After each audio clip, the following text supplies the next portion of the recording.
Digital যুগে রাষ্ট্রের নিরাপত্তা আর শুধু সীমান্ত সামরিক শক্তি কিংবা প্রচলিত প্রতিরক্ষা ব্যবস্থার উপর নির্ভর করে না।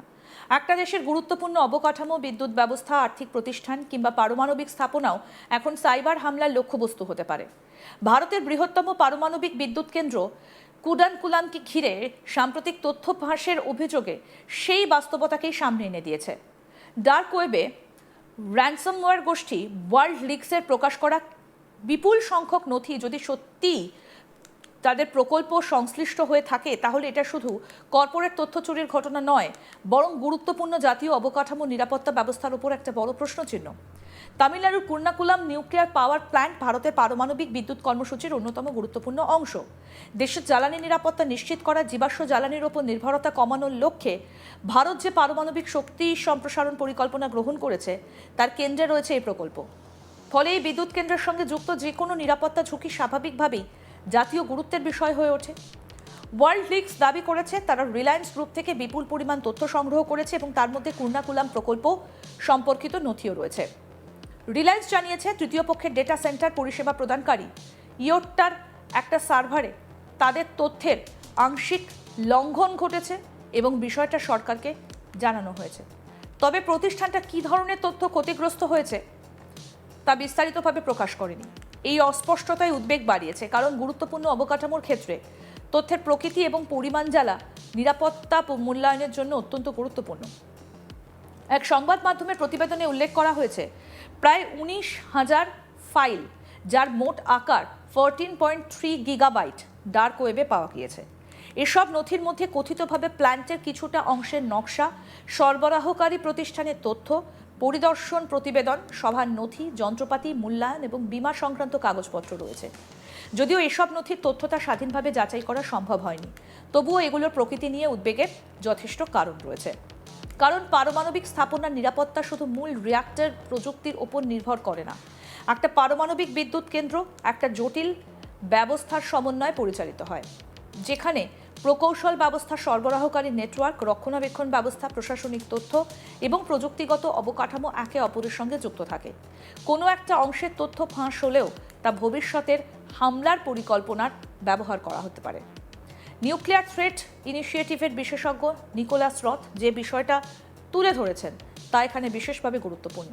তার মতে, কোনো প্রতিপক্ষ যদি জানতে পারে কোনো ব্যক্তি বা প্রতিষ্ঠান প্রকল্পে প্রবেশাধিকার রাখে এবং সেই প্রবেশাধিকার কোন কোন ব্যবস্থার সঙ্গে যুক্ত, তাহলে তারা ভবিষ্যতে আরও নির্দিষ্ট এবং কার্যকর হামলার পরিকল্পনা করতে পারে। আধুনিক সাইবার যুদ্ধের ক্ষেত্রে সরাসরি মূল সিস্টেম ভেঙে ফেলার চেয়ে অনেক সময় তথ্য সংগ্রহই সবথেকে বড় হাতিয়ার হয়ে ওঠে। তবে একই সঙ্গে এটাও মনে রাখতে হবে যে প্রকাশিত নথিতে এখনো পর্যন্ত পারমাণবিক রিঅ্যাক্টরের মূল নিয়ন্ত্রণ ব্যবস্থা বা কোর অপারেশন সম্পর্কিত তথ্য পাওয়া যায়নি। কুর্নাকুলামের মূল রিঅ্যাক্টর প্রযুক্তি রাশিয়ার রাষ্ট্রায়ত্ত প্রতিষ্ঠান রোসাটমের সরবরাহ করে এবং এই ধরনের সিস্টেম সাধারণত কঠোর নিরাপত্তা ব্যবস্থার আওতায় থাকে। তাই আতঙ্ক ছড়ানোর পরিবর্তে প্রয়োজন তথ্যের যথাযথ যাচাই এবং ঝুঁকির বাস্তব মূল্যায়ন। এই ঘটনার সবথেকে বড় শিক্ষা হলো গুরুত্বপূর্ণ অবকাঠামোর নিরাপত্তা এখন আর শুধু সরকারি সংস্থার একক দায়িত্ব নয়।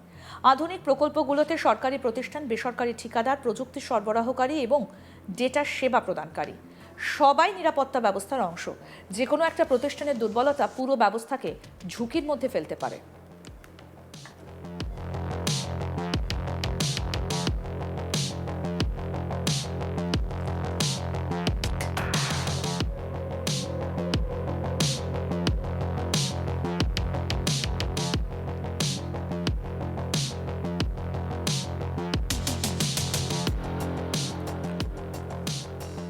রিলায়েন্সের মতো বড় শিল্পগোষ্ঠীও যে সাইবার হামলার বাইরে নয়, এই ঘটনা তার প্রমাণ। একইভাবে ইয়োট্টার সার্ভারে সন্দেহজনক কার্যকলাপ শনাক্ত হবার বিষয়টা দেখায় যে তৃতীয় পক্ষের প্রযুক্তি অবকাঠামো ব্যবহারের ক্ষেত্রে আরও কঠোর নিরাপত্তা মানদণ্ড প্রয়োজন। বিশ্বজুড়েই র্যানসমওয়্যার হামলার ধরন বদলে গেছে। আগে হামলাকারীরা সাধারণত তথ্য এনক্রিপ্ট করে মুক্তিপণ দাবি করত। এখন তারা তথ্য চুরি করে প্রকাশের হুমকি দেয়, যাতে প্রতিষ্ঠানগুলো আর্থিক ক্ষতির পাশাপাশি সুনাম এবং নিরাপত্তাজনিত চাপের মুখে পড়ে। ওয়ার্ল্ড লিক্সের বিরুদ্ধে টাটা গ্রুপের তথ্য ফাঁসের ক্ষেত্রেও একই ধরনের কৌশলের অভিযোগ উঠেছিল। ভারতের জন্য এই ঘটনা আরও একটা বড় প্রশ্নচিহ্নের সামনে এনেছে। কি দেশের দ্রুত ডিজিটাল সম্প্রসারণের সঙ্গে সাইবার নিরাপত্তার সক্ষমতা কি সমান গতিতে বাড়ছে? তথ্য প্রযুক্তি খাতে ভারতের অগ্রগতি বিশ্বব্যাপী স্বীকৃত হলেও গুরুত্বপূর্ণ অবকাঠামোর এখনও সাইবার সুরক্ষার উন্নতির সুযোগ রয়েছে। বিভিন্ন গবেষণায় দেখা গেছে অনেক প্রতিষ্ঠান এখনও সাইবার হামলার ঝুঁকি শনাক্ত করা, প্রতিরোধ করা এবং মোকাবিলা করার ক্ষেত্রে যথেষ্ট প্রস্তুত নয়। কুর্নাকুলামের ঘটনা তাই শুধু একটা সাইবার হামলার তদন্তের বিষয় নয়, এটা ভবিষ্যতের নিরাপত্তা নীতির জন্য একটা গুরুত্বপূর্ণ পরীক্ষা। পারমাণবিক বিদ্যুৎ কেন্দ্র, বিদ্যুৎ গ্রিড, প্রতিরক্ষা ব্যবস্থা এবং অন্যান্য গুরুত্বপূর্ণ অবকাঠামোকে সুরক্ষিত রাখতে হলে সাইবার নিরাপত্তাকে জাতীয় নিরাপত্তার মূল অংশ হিসেবে বিবেচনা করতে হবে। প্রযুক্তির ওপর নির্ভরতা যত বাড়বে, সাইবার ঝুঁকিও তত বাড়বে। তাই শুধু হামলা প্রতিরোধ নয়, দ্রুত শনাক্তকরণ, তথ্য সুরক্ষা, নিয়মিত নিরাপত্তা পরীক্ষা এবং সংশ্লিষ্ট সব পক্ষের মধ্যে সমন্বয় বাড়ানো জরুরি। কুর্নাকুলামের ঘটনা যদি একটা সতর্কবার্তা হয়ে থাকে, তবে তা থেকে শিক্ষা নিয়ে ভবিষ্যতের জন্য আরও শক্তিশালী নিরাপত্তা কাঠামো গড়ে তুলতে হবে। পারমাণবিক শক্তি একটা দেশের উন্নয়নের গুরুত্বপূর্ণ অংশ, কিন্তু সেই শক্তির নিরাপত্তা নিশ্চিত করার দায়ও সমান গুরুত্বপূর্ণ। ডিজিটাল যুগে নিরাপত্তার নতুন সংজ্ঞা বুঝতে ব্যর্থ হলে প্রযুক্তিগত অগ্রগতি ভবিষ্যতের দুর্বলতার কারণ হয়ে উঠতে পারে। কুর্নাকুলামের ঘটনা তাই মনে করিয়ে দেয়, পারমাণবিক নিরাপত্তা এখন শুধু রিঅ্যাক্টরের দেওয়ালের মধ্যে সীমাবদ্ধ নয়, এর একটা বড় অংশ নির্ভর করছে অদৃশ্য ডিজিটাল প্রতিরক্ষার উপর।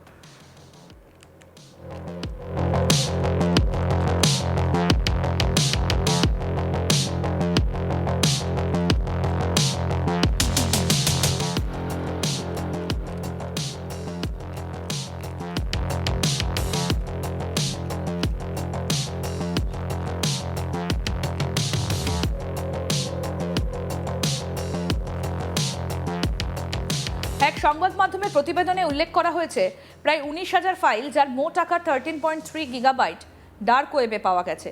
এসব নথির মধ্যে কথিতভাবে প্ল্যান্টের কিছু অংশের নকশা, সরবরাহকারী প্রতিষ্ঠানের তথ্য, পরিদর্শন প্রতিবেদন, সভার নথি, যন্ত্রপাতি মূল্যায়ন এবং বীমা সংক্রান্ত কাগজপত্র রয়েছে। যদিও এসব নথির সত্যতা স্বাধীনভাবে যাচাই করা সম্ভব হয়নি, তবুও এগুলোর প্রকৃতি নিয়ে উদ্বেগের যথেষ্ট কারণ রয়েছে। কারণ পারমাণবিক স্থাপনার নিরাপত্তা শুধু মূল রিঅ্যাক্টর প্রযুক্তির ওপর নির্ভর করে না। একটা পারমাণবিক বিদ্যুৎ কেন্দ্র একটা জটিল ব্যবস্থার সমন্বয়ে পরিচালিত হয়, যেখানে প্রকৌশল ব্যবস্থা, সরবরাহকারী নেটওয়ার্ক, রক্ষণাবেক্ষণ ব্যবস্থা, প্রশাসনিক তথ্য এবং প্রযুক্তিগত অবকাঠামো একে অপরের সঙ্গে যুক্ত থাকে। কোনো একটা অংশের তথ্য ফাঁস হলেও তা ভবিষ্যতে হামলার পরিকল্পনায় ব্যবহার করা যেতে পারে।